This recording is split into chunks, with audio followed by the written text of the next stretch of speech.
Jim raised very pertinent question. And I think that question should not only speak to the two projects he mentioned. I think it has to do with all of you.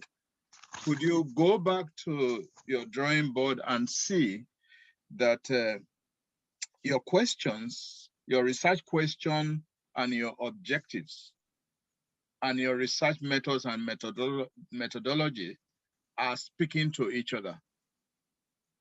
There must not be a disjuncture. If your research question and objective is looking east and your research method and methodology is looking west, there's a problem there. So this is a kind of a reminder to all the projects. Think through your research methods and research methodology to see what is appropriate. You've just been given so much to chew. No one is asking you to force yourself to take all the methodologies and methods that have been put out there. Look at what is appropriate for you against the backdrop of the kind of question and objective that you've set out for yourself. So Jim told us that your research method or research methodology should derive necessarily from your research question and objective, not the other way around. So don't put your research methodology and, oh, I like feminist theology, put it first, and then you are using that to look for the question. That will be putting the cart before the horse. Last thing, and I just wanted to sound this as a warning and caution to all of us, to be aware of the danger of generalizations, the danger of essentialization. We are always caught in that trap. And my comment in this regard is to be careful. What I want to say is not in a derogatory or a negative term. Sometimes some scholars talk about Mbiti syndrome, but in a very positive way. Mbiti, in his classical works on African religions and philosophy, has talked about Africans are incurably religious. But that may be true, but the question would be, is this a statement of fact? And I think this enables us, or is it a speculation? So we need to be reinterrogating this. This could actually be a research question for someone against the debate about what is religious and secular, and whether we have secularization as an ongoing process in Africa and so on and so forth. So necessarily, this is no, we can review, we can regurgitate some of what has been put out there, but I think revisiting them constantly helps us to make a step forward. So I just wanted to share this. Let's be very careful to say Africans believe this, Africans do that, Africans eat this. These are huge generalizations sometimes. This is not to say that there are no commonalities. Africans don't share certain worldviews and commonalities. But the question would be, whose Africa are you talking about? So I just wanted to add this as a footnote. Okay, so let's have the last session for the day. I think, again, I would like to re-echo the very important points that Jim raised in the last session. And I'm sure that because he's here with us for the rest of the week, I would employ different project teams to strike a deal with him. He's a very busy man, so catch him now and get him to mess up your project. Mess it up with the way intention of refining it, and whatever insights he brings, I'm sure that with your project advisors, you can think through the feedback, not just from him, but also other colleagues that are here present. So this will be a very informal session. And if you don't ask questions, if you don't have any comments, then this session is going to be brief. So I will really employ you project leaders, team members pose whatever additional questions, particularly emanating from Jim's very detailed presentation. And if you don't do that, forever hold your peace. So let me open it up now for questions. And let's follow the same procedure of either you raise your hands virtually, or manually, or paste your comment or question, and then we would get to it. So let me start with a comment, Afa. The question that came up in the last session had to do with lining up the research question with the kind of data that you were gathering. And when I say you do your research question first in the design process, I don't mean that you're stuck with that question through by the time you get into the field. Because what you may discover is you've got a research question that you can't answer because you can't get the kind of data that will answer it. And so in that situation, it's perfectly okay to go back and change your research question. I've actually even done that very late in a study. That is, I did a study of religious social activists. I think I mentioned it yesterday. This was a long time ago, but it was an interview study, and I was interested in how those activists drew the relationship between their long-term activism, and they were everywhere from 5 years full-time, in one case to 60 years of full-time religious social activism, how they drew that connection themselves between their spiritual lives and their activist lives. So obviously I was lining up the questions, I needed to interview people for this. That was great. But I'd done 65 interviews and I was not finding any patterns. And the rule of thumb when you're doing an interview study is you start with 30, because I've never seen a study that does anything serious with less than 30. And when you've done the 30, you look back at the last 5 and say, okay, did I find anything new? And if you didn't, you do 5 more and then you're done if you still don't find anything new. But I had not saturated by the time I was 65, and I could have spent the rest of my life doing this.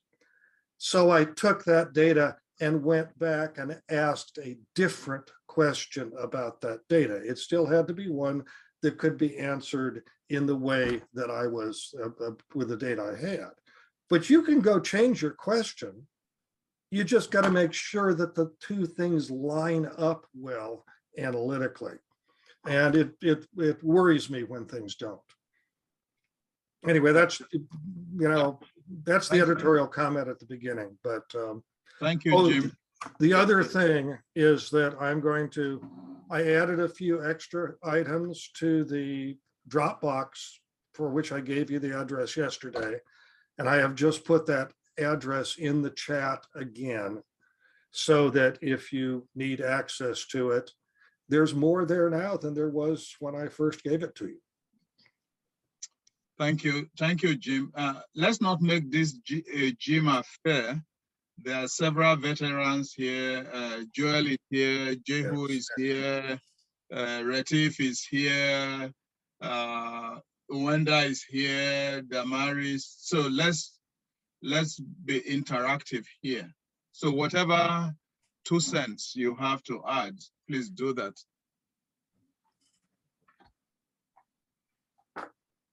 If you don't speak, I'll put you on the spot and I call you. Yeah, I'll respond to Teo who put a private notice in the chat. Yeah, sure, we can talk with your team later this week. Just work it out. Joel, I see you smiling. That is an indication you have something to say. Well, sure. I really second Jim's admonition to let your research talk to you. and let it talk you out of some questions if need be. I say the whole process, on through writing. My doctoral advisor told me that, and this shows how long ago I was working, your typewriter will teach you things. So even the writing process, I think really helps shape your understanding of what you have in front of you and what you need to ask of it. Let me give you an example out of a particular piece of research. It wasn't a piece of research I did, but it was that one of my close colleagues did. Lynn Davidman did a project. She's a US sociologist of religion. And she was doing a project this time not on religion, but on issues of family structure. And specifically, she was interviewing men and women whose mothers had died when they themselves, when the people or interviewees were between the ages of 11 and 15. And in her generation, which is my generation, when a family member died, first, nobody talked about it. There was no public grieving. There'd be a funeral, but there was no big, it was not dealt with. But secondly, the cultural assumption was if a father died, the family was in financial trouble. If the mother died, the family was in emotional trouble. And that didn't matter whether that was real or not. That was the assumption. And so she wanted to find out how people recreated a sense of identity after having this grievous loss as young teenagers. Well, she asked about religion. Do you have any religious practices, et cetera? And everybody said no.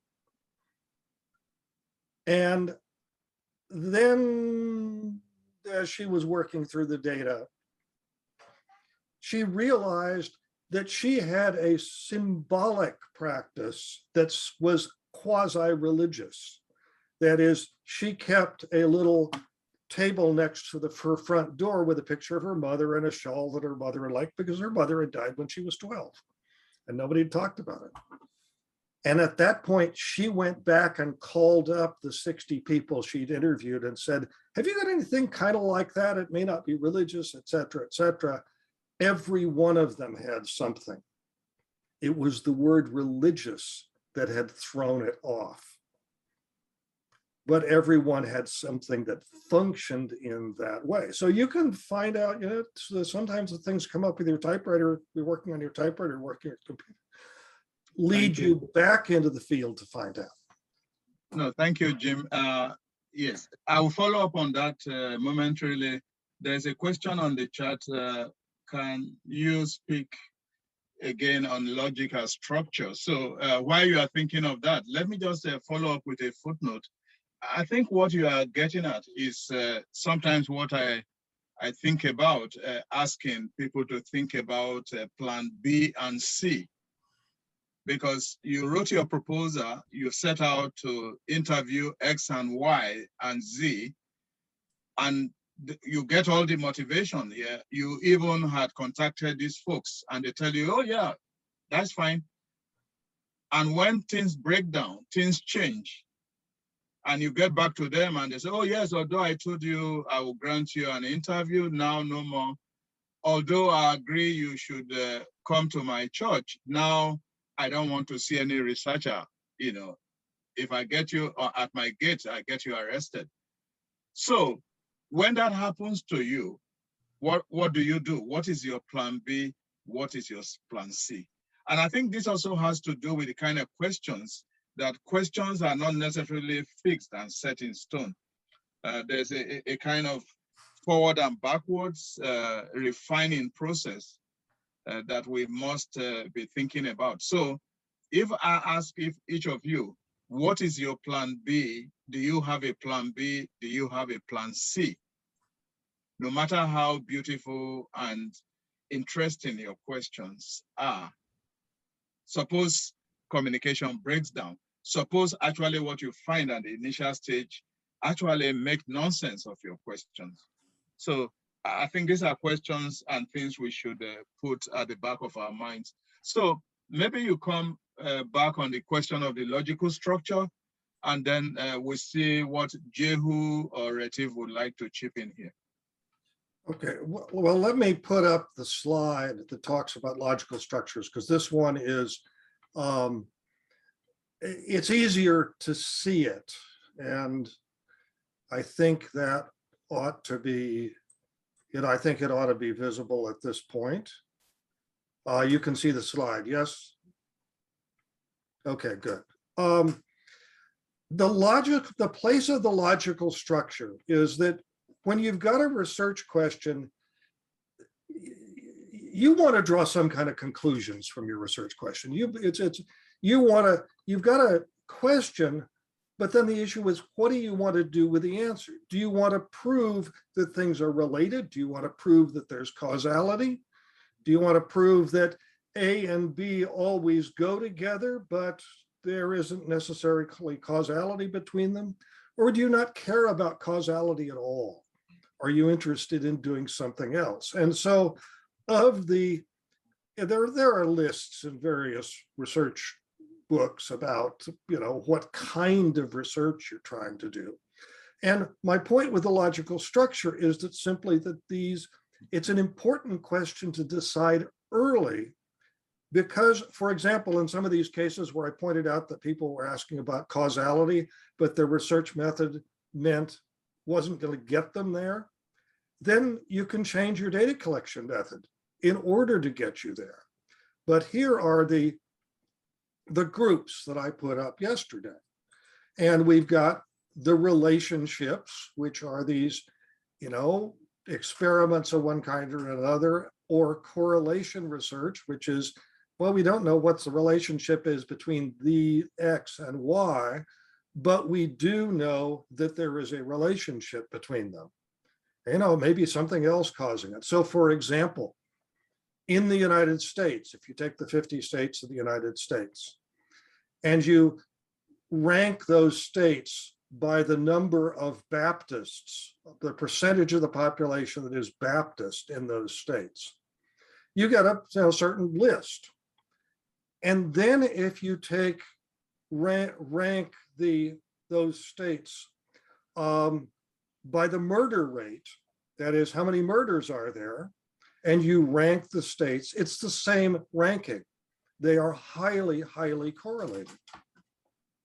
Likewise, in the United States, if you rank the states by the suicide rates, the highest states are on the West Coast and the lowest states are on the East Coast. Well, does this mean that there's something, what's going on here? It isn't the case that Baptists are committing the murders, nor is it the case that people who go to Baptist, listen to Baptist sermons, come out and murder people, nor is it the case that the Baptists are murdered more than anybody else. These are pure correlations, and in fact, they depend on a third variable. But there's still a relationship. And so you want to know, what's the nature of the relationship? Well, in this case, the questions are do questions. Does A relate to B? Do C, D, and E always go together? Does a particular religious discourse shape people's shape people's actions in a particular way? Those are all relationship questions. Descriptions are something different. There's no causality necessarily.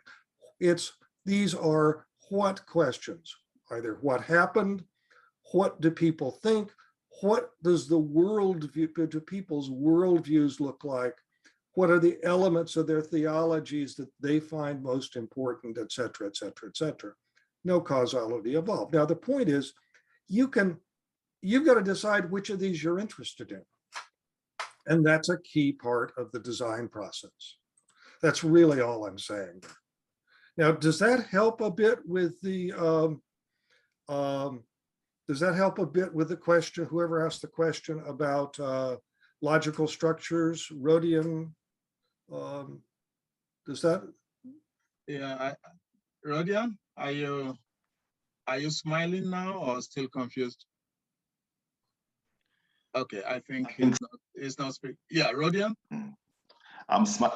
Yes, I wanted to say I am smiling. The thing is that I wanted to understand how that is related to methodology. Well, whether even at that stage you're already thinking about your methodology. yeah, it's the second step, because when you know what you want to do with your knowledge, then you will know what kind of data you need to locate. So if I, flip back through a few of these things here. Here we've got our 6 steps. What do you want to know? What do you want to do with it? What type of data you need? And that's really the connection. The type of data, if you get a type of data that won't show causality and you want causality, then you need a different type of data. And it's that data type that's central to the process. So research question and logical structure produce the type of data you want. If you can't get that data, well, go back and figure out either you want a different logical structure or a different research question. That's the spot. And I use the word methodology very broadly. It's describing the whole set of the method. It's the research design process. It's not just a study of a particular set of methods. Research is much broader than that. And my argument is we need to think about it holistically. Thank you, Jim. I think you point to the distinction between research methods and research methodology, which is often conflated. People don't think about the difference.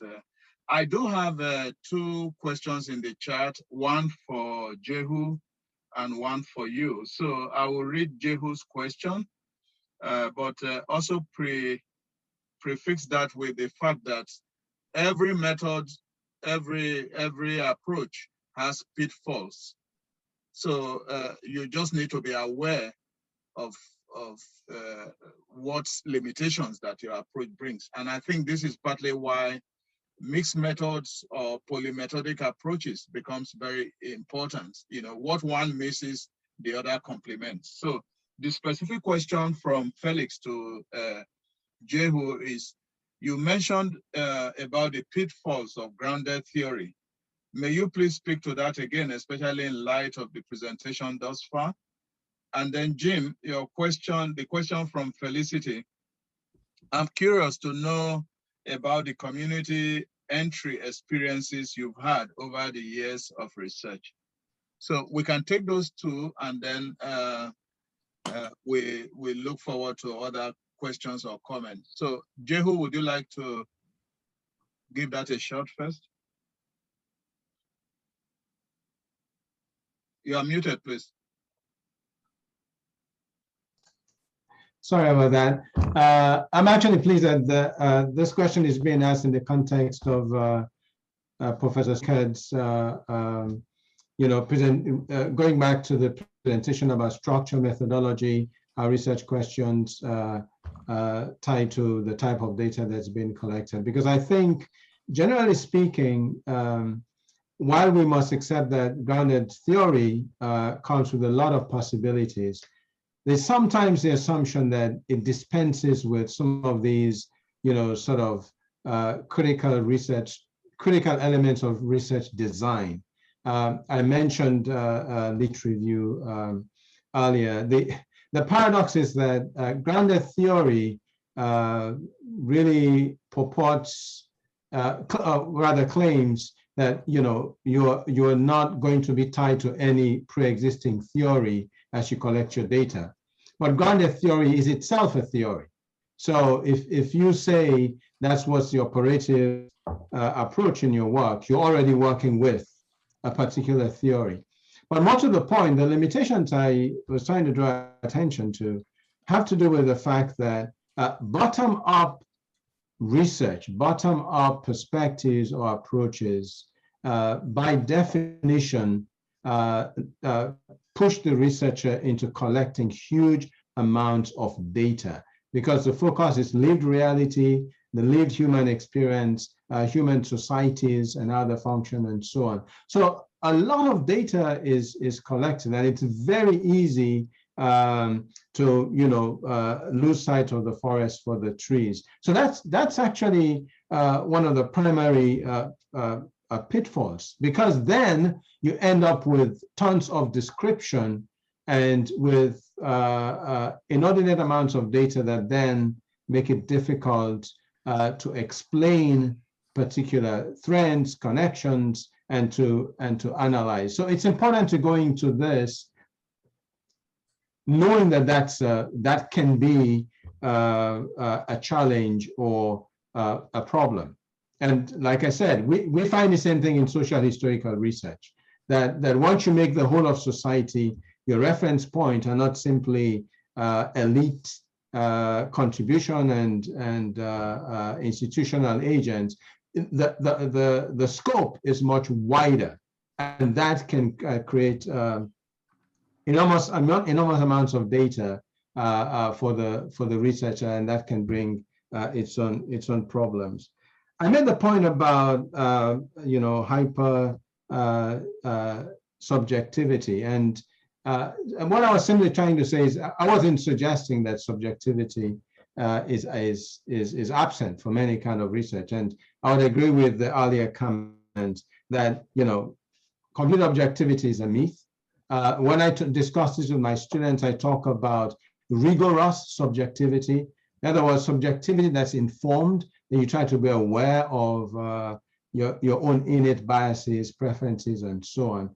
But with grounded theory, there is a very strong tendency to privilege one's particular angle of inquiry and thinking and assumptions.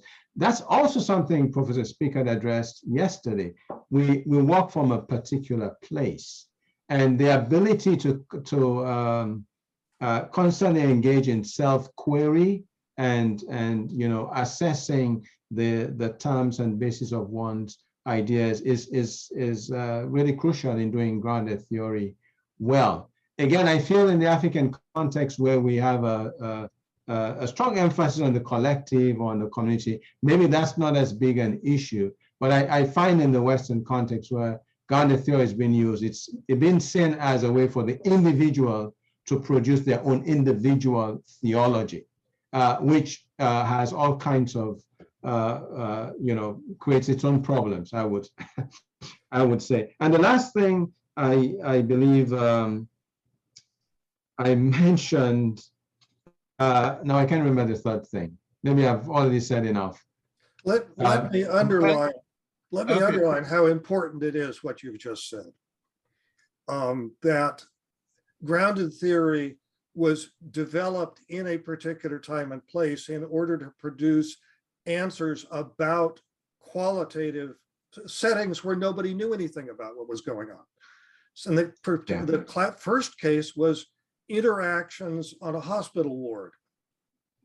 And there was no way to study that in the old sociological system.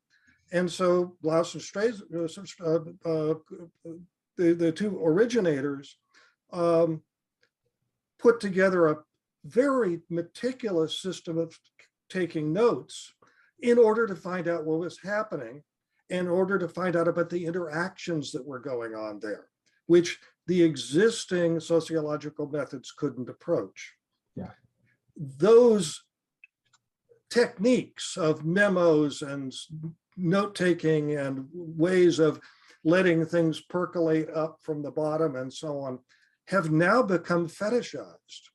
Yes. And in fact, there are some times when they don't help you answer your research question. Often I'll find somebody who's collected a lot of data when what they're really interested in is discourse analysis, which is very, very different than, I've got a young colleague who's doing this right now. They're doing a grounded theory approach, and what they're really looking at is to what degree are people influenced by the public discourses around science and religion.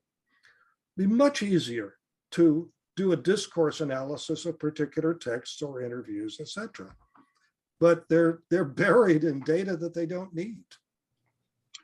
Yeah, thank you, Jim, for that intervention. And Jehu, I think this is very important. And I wanted to go back to a point that was raised yesterday. I think Tunde raised that about data saturation, which Jim, you responded to. And I think that is very important. And I usually liken this to collecting PhD research data, and you are writing a PhD thesis. There's no one who exhausts the data in a PhD thesis when you finally write it. So much of the data, sometimes even 40% of the data you collect doesn't fit. You don't squeeze it into your PhD thesis. And I think those are very important questions that we need to keep in focus. The second point is about self-reflexivity. And I think this is the other point Jehu is alluding to, and to which Jim raised yesterday. Social locationality, but also our positionality are very important in determining how we respond to the kind of questions that we set out, So from what social location, from what cultural location, from what cognitive location are you raising the questions? What eyes are you using, to see what you are seeing? And the eyes you are using and the hat that you wear sometimes shape and reshapes both your questions, but also the kind of intended outcome. So we should not lose sight of that. And I think as scholars, we should constantly engage in self-reflexivity. Otherwise, we will just be chasing shadows. So let me come back to Jim. The question raised by Felicity, and then there are two other questions that have just come up for Jim. The second one is from Benson. In investigating real life situation, is it possible for the researcher to find him or herself in the same real life situation being investigated? If so, how does the researcher navigate through this situation? And I think, again, this resonates with, self-reflexivity. So Jim, please. Well, community entry is always an issue, and you have to get permission. And it partly depends on the nature of the organization or group that you're working with. If you're working in a church, most churches, the pastor or the bishop is going to be the gatekeeper. And you need to get them wanting you there, and you need their statement to the folks who are there that, yes, this is all right. You can talk to him. He's doing something useful for us. He's going to give us information, that she's going to give information to us that we need to know. So finding a gatekeeper of someplace, something like that, is a big help. In the Episcopal study, that was relatively easy because I was part of a big study, and they were thrilled to have been nominated as a spiritually vital congregation, and they kind of wanted to know what that meant too. So everyone was willing to talk to me. In the Japanese church, I mean, these things are always stories, and I was very young when I did that. And I went because a potential girlfriend was the first Anglo minister of this group. And I was interested in hanging out with her. And it seemed like a good place to go and do it. And the relationship didn't last. I mean, we're still friends, but the romance didn't last. But when the people in the church found out that I'd been trained as an anthropologist, they said to me, "Oh, this is wonderful. We want to learn how to translate our theology into something Americans can understand." And they didn't know anything about anthropology other than anthropologists work across cultures. So they wanted something from me. And I ended up working with them. So it was 2 years of conversation. Now, that's kind of an answer. That leads us to an answer to the question that Benson asked, which is what happens when you become the object of investigation by the people who are inviting you in. Simon Coleman is a British ethnographer, works on Pentecostal megachurches, writes about when he was doing his doctoral dissertation, he was an anthropologist and they wanted to learn his cross-cultural techniques so that they could do better mission work and target this was a Swedish Pentecostal group. They wanted to learn how to target their missionizing better. And they thought anthropologists had the notion about that. But there's an even more interesting case. Susan Friend Harding is an anthropologist who went, this is 20 years ago, went to the organization of Jerry Falwell Sr., who was a fundamentalist, very political preacher with a big church operation. And she wanted to understand how that worked. And so she went to Falwell and got an interview with him and said, look, this is what I'd like to find out. And she was astonished that Falwell said yes. And furthermore, he gave her complete run of the organization and wanted to talk to her relatively frequently. And it turns out over the course of, a couple of years of research, that he thought she was a potential convert. He thought God had sent her to him to find Christ. And so as a pastor, he was trying to convert her by being completely real and honest with her. And that called her to be completely real and honest with him. And she writes that it was ultimately she did not convert, but she recognized the integrity with which he was operating. And at that point in American religious politics, very few people thought that Jerry Falwell had integrity, and she demonstrated that he did.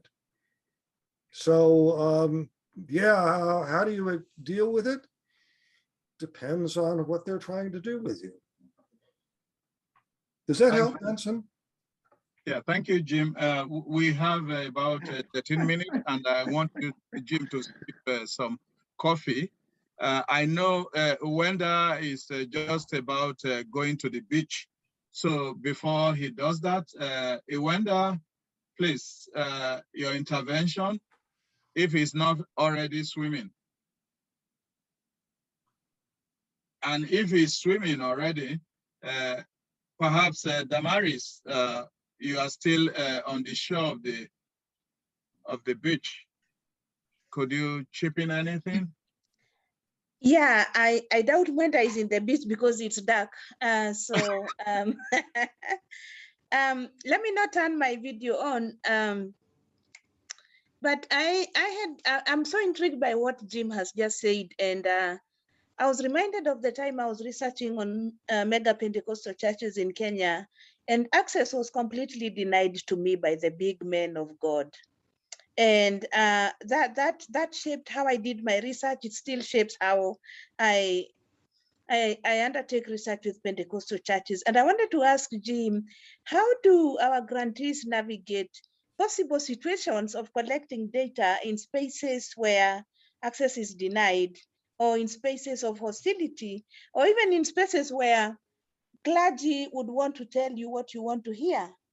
Like I have tried to do research on prosperity gospel, and I've tried to ask clergy about the sources of their finances, or even just to show me records of the kind of data the kind of money that they collect, and they get very dodgy and sometimes quite a bit of hostility there. And so I just wanted you to speak to that challenge, because there's also, at least in my situation and in my case, I am of the opinion that a large number of Pentecostal clergy are not receptive to researchers. And I say that based on my own personal experiences again. I remembered when I was a fellow at the University of Cambridge, I came with a journalist, a Western-based journalist, to interview a leading Pentecostal clergy in Kenya. But he denied me. He had denied me access, but allowed the journalist access. So just the politics of data collection and the possible sort of challenges that our grantees and ourselves as researchers find in the field. Thank you, Damaris. Jim, Henrietta just whispered to me she has a similar related comment. Henrietta, can you unmute and add your voice before Jim responds? Yeah, when it comes to that, my question is more of when you get to talk to somebody and the respondent leaves you feeling that that's not the answer or the response you want to hear, or just gives you that eerie feeling that this person, he's answering your question for answering sake. What does your gut feeling tells you at that stage, and what do you do? How else do you go about it, getting that person to talk to you? Because there are times you go to the field and you know somebody is just talking to you to chase you away. For instance, 2 weeks ago, I was talking to somebody and this person actually gave me money to go away. Say, foil your car and go. We were in a small group. We went to talk to this Ethiopian guy because he didn't want to talk to us. He said, take this money and foil your car and go. We didn't need his money, but he didn't want us and he doesn't want to talk to us. And another person would just tell you something tell you something that is not reasonable. So how do you relate to that? Oh, it happens all the time. And you can't always get the information that you want. And people have a right to determine what information they're willing to give you or not. They have a right to deny you access to information. Maybe, let me give you another example. That same interview study where I did on religious social activists, I was doing a lot of these interviews in Los Angeles, and I'd gotten into the Catholic network and interviewed probably 10 folks. And all of them, almost all of them said, look, you've got to go to the, and I forget the name of it, but it was a Women's Peace and Justice, Catholic Women's Peace and Justice Center, something like that.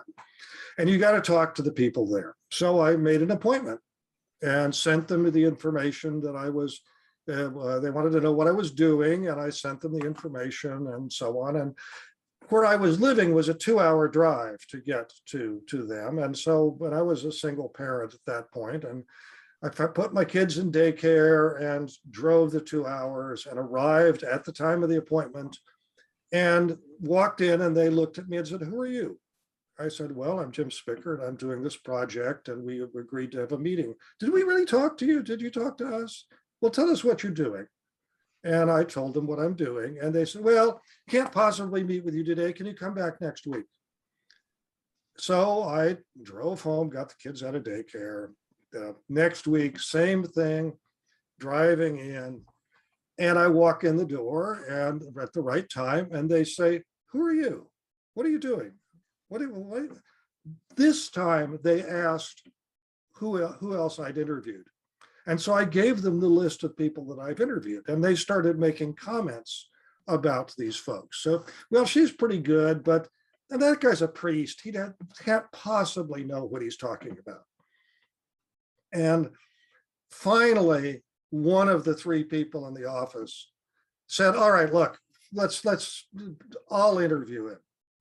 And so we went in the back room and I interviewed this person about the relationship between her spiritual life and her political life. And 10 minutes into the interview, she took her glasses off and she set them on the table. And at that point, I knew I had an interview because she was being completely honest and very deep. And then we finished up the interview.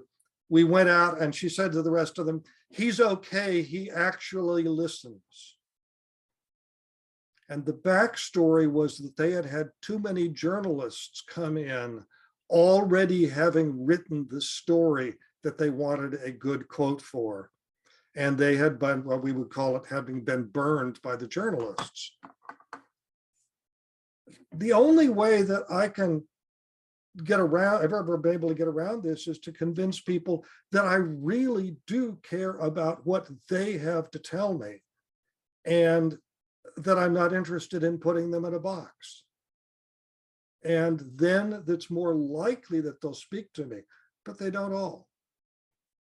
And then I simply have to say, okay, is there a reason? When I look at the set, is there a set of people who would not speak to me? And is there a reason for that? And usually there is. And if I can figure that out, then I can figure out the limitations of my data. I don't know if that helps or not, but what you're both are describing is very, very common. You're muted, often. Yeah, we do have 5 minutes, and I don't want us to go beyond that, but we have one more question by Reko. I will read it while you think about it, then I would ask Joel or Reti for their intervention. So the question, what of gender and age issues, especially when researchers are women or younger, trying to interview an older or powerful woman who feels disrespected by the interview process? So just before you take that on, could I ask Retif any intervention? Yeah. There's one question farther up. Can one develop grounded theologies based on our own experience? And I would like to speak to that one as well. So I have a practical kind of question or comment, which doesn't have to be answered at this point, but it's just something to maybe keep in mind. So it relates to this issue raised about self-reflexivity that was mentioned, but also the question of linking up the questions with the research approach. And so practically now, in terms of what's going to happen in this project, you have these groups of researchers who go out for a 3-year period doing research. So my sort of back question is, what about the investment people have in a specific question, for example? There's sort of a psychological drive to all of that. The worry is sort of that the question that they have up front may be difficult to change internally for them because they're so invested in this idea already. And it may take quite a long time for them to be able to adjust given maybe the discovery that the data is not suited to this kind of question. So any advice or tips about coming to an agreement that, look, our questions are problematic, or the data needs to change or whatever? Thanks. Yeah, thank you, Retif. Wenda just came back from the beach, and he wants to chip in 1 or 2 things before Jim. Well, I've got 3 questions in line here. Yeah, you will choose whatever question you like. I can hang out for a while longer, so that's not an issue. Okay, just Wenda might just be maybe not a question, but a commentary. Wenda, would you like to chip in quickly? Yes, Afe, thank you. I think what I wanted to say, I heard from both Henrietta and Damaris, and I wanted to say that when you carry out research, especially in ethnography, you triangulate, you ask multiple people the same, hoping to get the same information. So if the big man, big woman doesn't want to give you information, are there other people who might have the same kind of information that you can look for and find it? And it takes spending time with them until that you are trusted enough that they can give you that information. So I think there will be cases where, yes, they want to restrict the kind of information you're looking for until they can trust you enough, and also that you can ask the same question differently and using different people and different sources. Thank you, Afe. Thank you, Wenda. So Jim, yes, you have the last word. Well, I'm going to try to tag in a series of questions here for that. The one of those that in the chat is about gender and age issues, and it says specifically, what do you, if a woman or younger person trying to interview an older or powerful woman who feels disrespected by the interview process. The only part of that you can control is whether you are respectful or not. You can't control what they think about you. You can't control their age, the status difference, and so on. You can come to them with respect. And if they don't recognize that, they're not going to give you useful information anyway. So there's no formula for it, but going in honestly listening to people really makes a difference. Then you become an insider in a sense. And I've had situations that working with a Catholic worker, I was there long enough that people forgot I was a university professor. And I remember working in the kitchen at one point, washing dishes along with a homeless guy. And so it was a while we were talking about one thing and another. And at some point he turns to me and says, well, what do you do? I said, well, I teach college. And he looked at me. He said, I've never met anyone who's been to college, let alone teaching it. And then we went back to washing dishes. It was because it was clear that we'd been, human beings with each other. And that is one of the things you can bring with you into the field, being a human being. Now, the issue about developing grounded theologies or grounded theories based on our own experience, I am very leery of autoethnography or doing things based on that where your data comes from your own experience. It's great to use your own experience to help you craft your questions. But one of the things about empirical research is you need to step out of what has happened to you and take a look at what has happened to other people. Because what has happened to you is really, by definition, very subjective.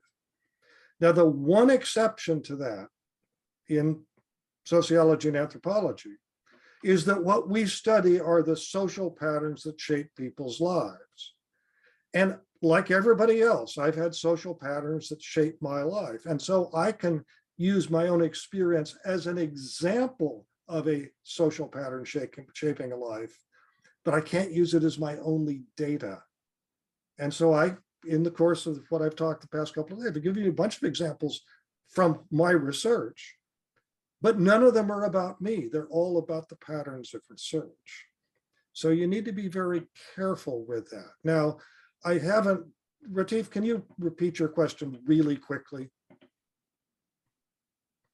Yeah, sorry, John, that was a bit complicated, I think, but I'm thinking about the practicalities of the research teams in this project going into the field. And then maybe they are heavily invested already. There are several different people involved in a project, like agreed beforehand, this is going to be the question where we're asking all the series of questions. At what point can they change things if they're already so invested? Yeah, that's. COVID is the perfect example of that. I have the brightest undergraduate student that I've ever had did essentially a master's degree work for her senior thesis. And then we got a research grant to fund her going to interview, to find out what's going on in multi-generational, multiracial congregations in the United States, which are very rare. And she worked everything out, set everything up, and then COVID hit and she couldn't travel and she's immunocompromised and she couldn't figure out what was going, because she couldn't do the interviews, she couldn't do the field work on Zoom, and those churches weren't able to meet. So what do you do with a research project at that point? You become very flexible and you get the interviews you can and you change your research project. In this case, the grant, well, she's got another year to run on the money, but she's having trouble spending all of it between now and then. But you've got to be willing to say, okay, look, this is what I designed to do, and then this is what happened when I was there.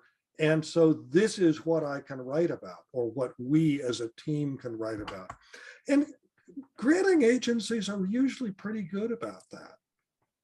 And research directors, team directors are usually pretty good about that, because they'll help you think through, well, okay, like we had a, little civil war in places like that. I mean, there are things, this just happens. So we become flexible. If we try to force it, we will end up with bad research.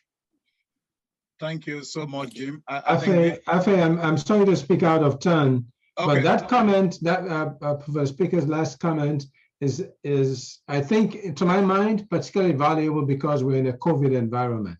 Sure. And I think all our teams, all our researchers know that there is unpredictability, there's some uncertainty about things moving forward that might have implications for the research. So that's a very valuable note to end on, I might say, that we need to constantly think about the adaptability issues we usually have to deal with in research anyway, but I think particularly now, and that's a point you've made already, particularly now, teams need to be in full communication with Nagel Institute, with project leaders and so on, to make those those adjustments, which may well turn out to be critical. Sorry. Yeah, no, don't apologize. You are a wise man.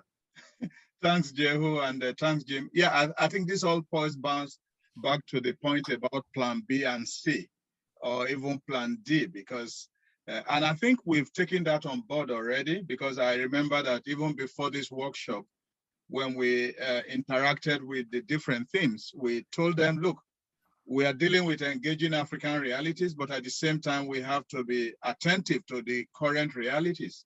So the idea of actually budgeting, and thinking about online or other ways of conducting interview, like either through Zoom or through WhatsApp or through phone, these are acceptable means because there are no other ways to do that. You can't go to churches now. So a number of people are beginning to actually look at visual research, visual-based research, which is one of those ways of adjusting. And so take it on board that your proposal is one thing, but this is when to get your fingers dirty. And there are many issues related to this that you might take back home, reflect, and then discuss with your PAs on what is realizable, what is doable at this given point in time, and how does that impact back on your original questions and objectives, and so on and so forth. Yeah, but this is an ongoing conversation. We have another couple of days to deal with this. First thing, just to close, please make sure that you sign the attendance form. The link is on the chat. We do this at least once in a day just to gauge the attendance. We don't want anyone to be lost. So the best way to find you is to make sure you complete the attendance. The second, I just want to show deep appreciation to Juliana and Dennis, our interpreters, because it's not an easy thing to interpret simultaneously. And sometimes we might be overstretching them. Like I talk very fast, I'm thinking of the time, but they have to break this down to our interpreters. So Juliana and Dennis, our deep gratitude to you for your resilience. To Jim, thank you so much for this additional engagement. And we don't underestimate what you bring to this conversation. Unfortunately, Bruce is not able to be here. He must still be snoring now. So we hope that we can bring him back at some point in the next days to answer additional questions that you have about grounded theology. But I want to end by saying that all kinds of theologies and approaches that we are thinking about here, there's no single approach or methodology that is foolproof. Every approach, every theory has its upside and downside.